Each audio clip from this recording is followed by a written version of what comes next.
Back in 2008, I was working as the basketball performance coach at Montrose Christian, a very small private high school just north of Washington, D.C., an absolute basketball powerhouse. In fact, our most famous alum is Kevin Durant of the Phoenix Suns. And I was down in the locker room getting dressed for what I thought was going to be a normal day of practice. Back in 2008, I was working as the performance coach at Montrose Christian, a very small private school just north of Washington, D.C., and it's an absolute basketball factory. Our most famous alum is Kevin Durant of the Phoenix Suns, one of the best players of the last 25 years. And I was down in the locker room getting dressed for what I thought was going to be a normal day of practice, and I walked through the gym doors, and I'm standing 10 feet away from my idol. Guys, I thought this was going to be a normal day of practice. And I walked through the gym doors, and I'm standing 10 feet away from the one person in the world I wanted to meet more than anyone. I referenced him earlier. Coach K, former men's basketball coach at Duke, someone I had idolized my entire career. Coach K was kind enough to talk to me for 10 minutes before practice started. Here's the thing, as life-changing and as epiphanal as this exchange was, I don't remember a single word that either one of us said. I was in total fanboy mode. I don't remember a single word that either one of us said. But I will never forget how Coach K made me feel.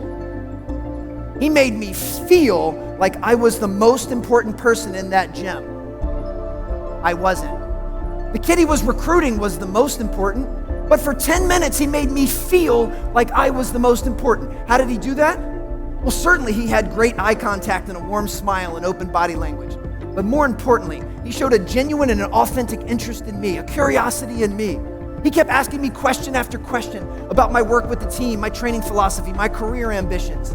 He did everything he could to pour into me. Now, I told y'all a few moments ago, I was raised old school. I was raised that when someone goes out of their way to do something nice for you, you handwrite them a thank you note.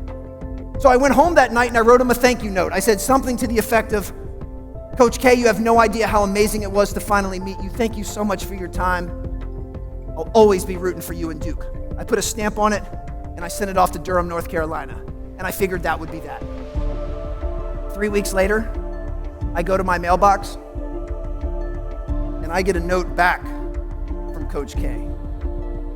Don't worry, for those of you in the cheap seats, I'll put it up here. 3 sentences of his iconic handwriting on the front of his stationery that basically says the same thing. No, Alan, it was so nice to meet you. You're doing a terrific job. Keep it up. 3 sentences. How long do you think it took him to write this, even if he writes slow? Maybe 60 seconds? Can we all agree that over the course of our entire life, can we agree that 60 seconds is a little thing?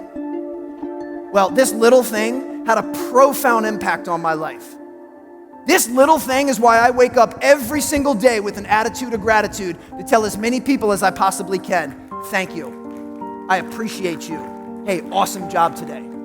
This little thing is why I am personally relentless about returning emails, voicemails, and text messages as promptly as possible. Because I figure if one of the most successful, most decorated, and let's be honest, one of the busiest coaches in the history of team sports can make the time to handwrite me a note, you better believe I can reply to your email.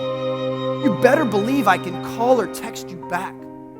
Just know that the little things you all do make a huge difference. If you know of a team, a business, an event, or organization that would benefit from a message like this, or you know of a group that needs help getting back to the basics, focusing on the fundamentals, and simplifying success, please have them visit alansteinjr.com.